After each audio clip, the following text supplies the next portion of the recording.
É, tricolor. Especulações é o que não faltam nesse período. Em algum momento, até você será oferecido ao Flu. Mas vamos saber as atualizações e os números de quem de fato o Fluminense procurou. Bora pro vídeo.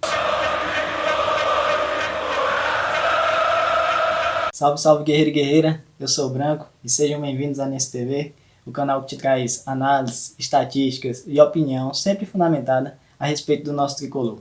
E alheio a qualquer tipo de especulação que tenha surgido nesse momento, o Fluminense definiu 3 alvos que ele vai buscar para a próxima temporada. São os atacantes William, Eduardo Sacha e o zagueiro David Duarte.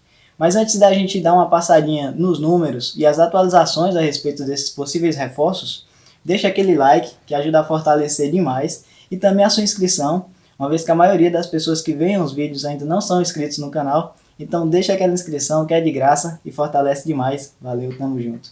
E eu começo falando do zagueiro David Duarte, e a situação é a seguinte: o Fluminense já fez uma proposta formal pelo jogador, que já demonstrou o interesse publicamente de vir jogar no Fluminense e de não renovar com o clube goiano. Ele pode estar mais próximo das Laranjeiras, uma vez que o Goiás foi eliminado ainda na primeira fase da Copa do Brasil para o Boa Vista, perdeu por 3-1, e o zagueiro David Duarte na partida marcou o único gol esmeraldino e acabou perdendo um pênalti, enquanto o time perdia por 2-0. Eu já fiz um vídeo mostrando os números do atleta no último Campeonato Brasileiro, eu vou deixar aqui no card. Lá eu destaco principalmente essa boa presença diária do jogador, a alta quantidade de finalizações que ele tem por jogo para um zagueiro. No vídeo de hoje eu resolvi trazer alguns números mais específicos e importantes, na minha opinião, para a posição de zagueiro. Ele que também no último Campeonato Brasileiro sofreu apenas 6 dribles, teve uma média de 0,8 faltas por jogo, sofreu 3 cartões amarelos e um vermelho e cometeu um erro que levou à finalização do adversário e cometeu também uma penalidade máxima. Na minha opinião, são bons números do zagueiro que não deve vir para ser titular, mas que vai passar uma segurança quando não pudermos contar, por exemplo, com o zagueiro Nino ou com o Lucas Claro. Um segundo nome sondado pela diretoria tricolor foi o do atacante Eduardo Sacha, porém a situação deste é um pouco mais complicada. De acordo com o jornalista Jorge Nicola, o Atlético Mineiro não pretende reforçar outra equipe que também vai disputar a Libertadores e com isso não cederia o jogador por empréstimo. A única forma dele se desfazer do atleta, se desfazer entre aspas, seria vendendo o jogador e recuperando o investimento que ele fez quando contratou o jogador junto ao Santos por 1,5 milhão de euros. Se a gente for pensar na cotação atual, dá dinheiro pra porra. Então, é uma negociação complicada para o Fluminense buscar o Eduardo Sacha neste momento. Analisando os números do Sacha no último Campeonato Brasileiro, e ao contrário do que alguns pensem, foi um jogador que conseguiu sim se destacar, apesar do status de reserva no Atlético Mineiro. Ele terminou como vice-artilheiro do time na temporada. É um jogador que se encaixa no perfil da diretoria, que busca um atacante de lado que faça gols. O Sacha, ele atua nas 3 posições do ataque, ele pode atuar centralizado, pode cair para a direita, cair para a esquerda, então é um jogador bastante interessante. Em 34 partidas do último Brasileirão, o Sacha iniciou 24 como titular, marcou 9 gols, deu 3 assistências, e mesmo com apenas 61 minutos por jogo, ele levou 230 minutos para marcar um gol, e apenas 172 para participar diretamente de um. Ele também contribuiu com aproximadamente 31 passes decisivos, e teve 82% de eficácia nos passes.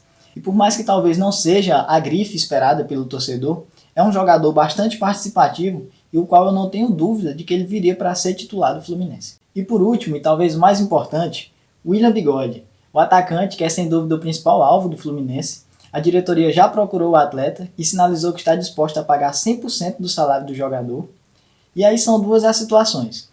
Ou o jogador rescinde com o Palmeiras e assina em definitivo com o Fluminense, ou ele renova o seu contrato com o Palmeiras e vem por empréstimo para o Fluminense.